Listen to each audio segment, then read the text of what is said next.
Mancherial MLA Prem Sagar రావు అతని అనుచరులు ఆగడాలు మితిమీరిపోతున్నాయని వారిపై చట్టపరంగా చర్యలు తీసుకోవాలని మాజీ మంత్రి కొప్పుల ఈశ్వర్, మాజీ ఎమ్మెల్యేలు దివాకర్ రావు, దుర్గం చిన్నయ్యలు, రామగుండం పోలీస్ కమిషనర్ అంబర్ కిషోర్ జాకు ఫిర్యాదు చేశారు. మంచిర్యాలలో బీఆర్ఎస్ నేతలపై కాంగ్రెస్ పార్టీ నాయకులు దాడులు చేస్తున్నారని, వారికి అక్కడి పోలీసులు అండగా నిలుస్తున్నారని ఫిర్యాదులో పేర్కొన్నారు. గాయపడిన బీఆర్ఎస్ నేతలపైనే పోలీసులు కేసులు పెడుతూ దాడులకు పాల్పడే వారిని వదిలేస్తున్నారని మాజీ మంత్రి కొప్పుల ఈశ్వర్ సిపికి వివరించారు. ఎమ్మెల్యే ప్రేమ్ సాగర్ రావు అతని అనుచరులు అక్రమ దందాలు, వసూళ్లు, ల్యాండ్ సెటిల్మెంట్లు చేస్తూ బీఆర్ఎస్ నాయకులని, సామాన్య ప్రజలను భయభ్రాంతులకు గురి చేస్తున్నారని మాజీ ఎమ్మెల్యే దివాకర్ రావు అన్నారు.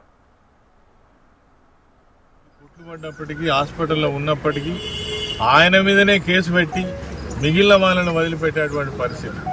ఆ రోజు బీఆర్ఎస్ పార్టీ పక్షాన మా దివాకర్ రావు గారు, అదేవిధంగా చిన్నయ్య గారు పోలీస్ స్టేషన్ దగ్గర ధర్నా చేస్తే తప్ప వాళ్ళ మీద నామినల్ కేసు పెట్టినటువంటి పరిస్థితి ఈరోజు రాష్ట్రంలో కనబడుతుంది.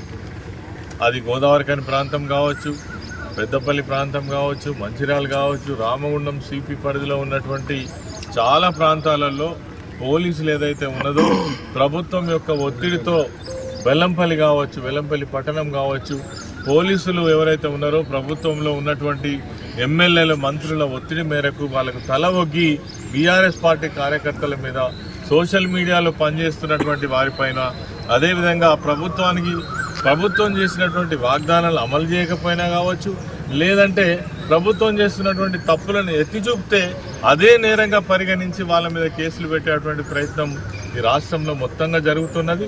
దానిపైననే ఈరోజు పర్టికులర్గా మంచిర్యాలలో జరుగుతున్నటువంటి విషయాలను ఇక్కడ ఉన్నటువంటి రామగుండం కమిషనర్ గారికి తెలియజెప్పే విషయం కోసం నేను, దివాకర్ రావు గారు, అదేవిధంగా చిన్నయ్య గారు, మాజీ ఎమ్మెల్యే గారు కలిసి రావడం జరిగింది. అన్ని విషయాలు కూడా మరి అప్పటి నుంచి ఇప్పటిదాకా జరుగుతున్నటువంటి విషయాలను చెప్పడం జరిగింది.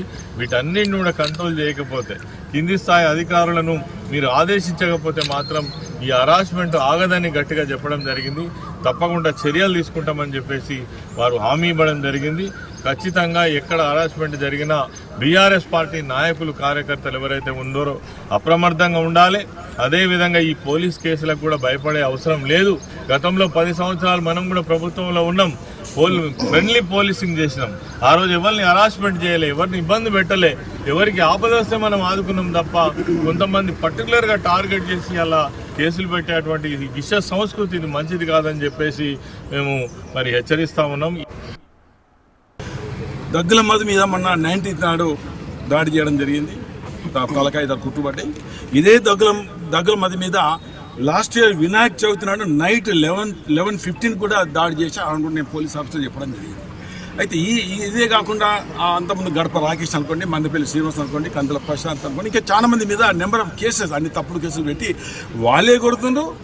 దెబ్బలు తినలే అటెంప్ట్ మర్డర్ అని జైళ్ళల్లో నెలల కొద్ది జైల్లో పెడుతున్నారు. ఇదంతా అక్కడున్న ఎమ్మెల్యే ప్రేమ్ సాగర్ రావు నేతృత్వంలో మంచిర్యాల ఒక గ్యాంగ్, అంటే ఒక ఏజెంట్, ఒక గ్యాంగు, అది మంచిర్యాల బైపాస్ రోడ్లో పెట్టి అక్కడి నుంచి దాడులు. ఆ దాడులతో అందరూ భయపడి భూములు సెటిల్మెంట్, మరొకటి భూమి సెటిల్మెంట్ కాకపోతే దాడులు చేస్తే సెటిల్మెంట్ చేస్తున్న కార్యక్రమం.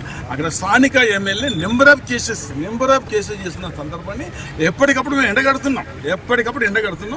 ఈ రకంగా చేసిన సందర్భంలో మేము ధర్నా చేసిన తర్వాత మేము మన 19th నైట్ 1:30కి మేము కంప్లీట్ చేయడం జరిగింది. 8th జరిగితే నైట్ 1:30. కానీ మాకు దెబ్బలు కొట్టిన మీద వాళ్ళదేమో ఇతని మీదనే మొదలు కేసు చేశారు. ఏదైతే దెబ్బలు తిన్న మేము మొదలు కేసు చేసి తర్వాత ఆ కేసు పెట్టాం. మేము ధర్నా చేస్తుంటే మాకు అనుమానం వచ్చి పోలీసులు పోయినాం, కమాన్ ఎఫ్ఐఆర్ కాపీ అంటే అప్పుడు మాకు 3 గంటలకు ఎఫ్ఐఆర్ కాపీ ఇచ్చారు. అది చూసాక ఏంటంటే ఇతని మీదనే మొదలు కేసు, దెబ్బలు తిన్న మీద. ఇంత అంటే తలబల కొట్టినా, కుట్లు పడ్డా, ఎస్సీలను కొట్టినా ఎక్కడ ఏమీ లేదు. దెబ్బలు పడ్డోళ్ళే జలబోవాలి, కొట్టిన వాళ్ళు హారం తిరిగే కార్యక్రమం ఉంది. ఇది చక్కటి ఈ సంస్కృతి కాదని సిపి గారు చెప్పినాం. సిపి గారు మరి పూర్తిగా మాకు అష్యూరెన్స్ ఇవ్వడం జరిగింది. చట్టానికి ఎవరు చుట్టాలు కాదు, చట్ట లోపటినే మేము ఉంటాం తప్ప ఎవరు తప్పు చేసినా వారి మీద కఠినంగా